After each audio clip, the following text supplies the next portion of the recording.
Patch 0.7.0 is finally here. It brings the second part of the badges update, some game balancing, and it adds support for 1.19.4. Alright, so the first thing I want to talk about is the 1.19.4 support.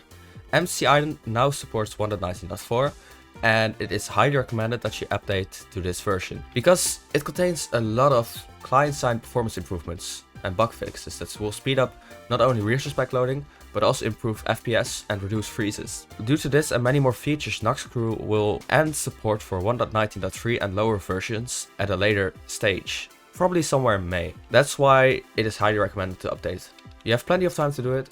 If you don't know how to do it, every time you join, you will find this in chat if you're on 1.19.3 or lower, with a link to a guide. The biggest part of this update are badges. Not only did they overhaul the whole personal menu, which we'll go over in a second, they've also added new stuff to badges, which includes badge pinning. As you can see, every user can now pin one badge on a profile and more badge pin slots will come soon. The way you pin a badge on your profile is in your badge menu, and then you just click on the thing to pin it to your badge profile. Another big change is that when you obtain a badge, you first have to claim the badge, similar to how cosmetics are claimed in your wardrobe.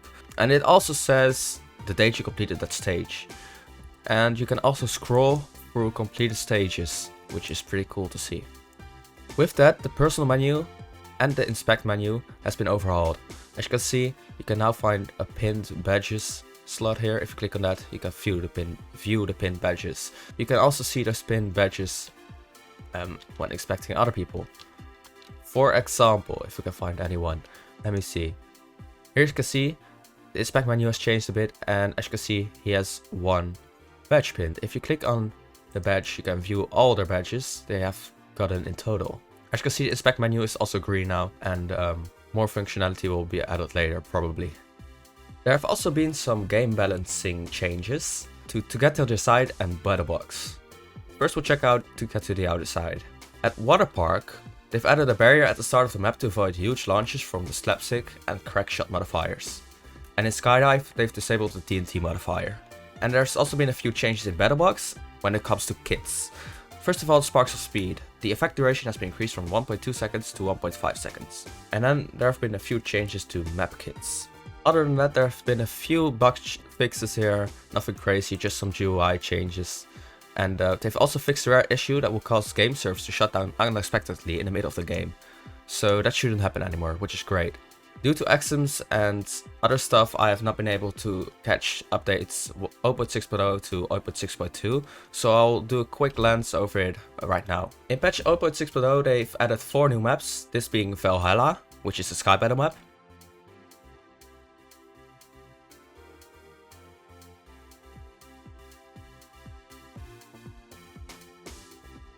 And then 2 new TGTTOS side maps, Water Park,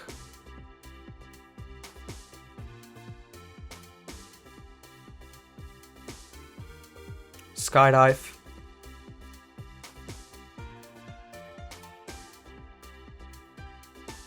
and Pipes, which is a Battle Box map.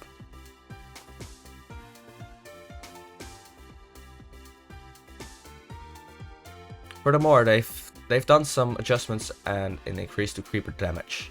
So they've increased the damage of creepers to 9.5 hearts to players wearing starter armor. And they've also expanded the range at which creepers can deal its maximum damage.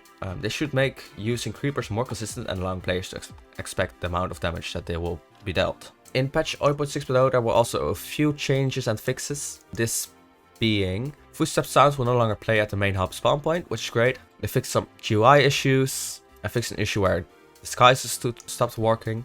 And they've also added a click icon to NPCs around the island, so people know that they are intractable. In patch 0.6.0 there have been some changes to matchmaking. Now people can see how many more people are needed to start the match. As you can see in the top, we need 16 people total until we can find a match. And then after we reach 16 people, it will say match found, 16 out of 24.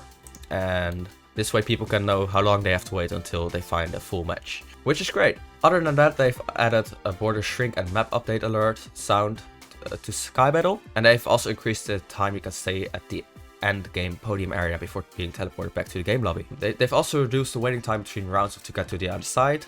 with 7 seconds less time, so it feels a bit snappier. And then the last patch I missed, which is pretty small, is patch 0.6.2. It had some changes and fixes. The volume of Sky Battle's border streak sound has been reduced by 50%, and clicking on an accessory or trill in a personal menu now sends you to the correct wardrobe page. Before this, it would always send you to the hats page, but that's been fixed. And then also a pretty big change to Battle Box map, Gold Mine. They've blocked off the ceiling and some higher caves on that map, so you can no longer access these caves.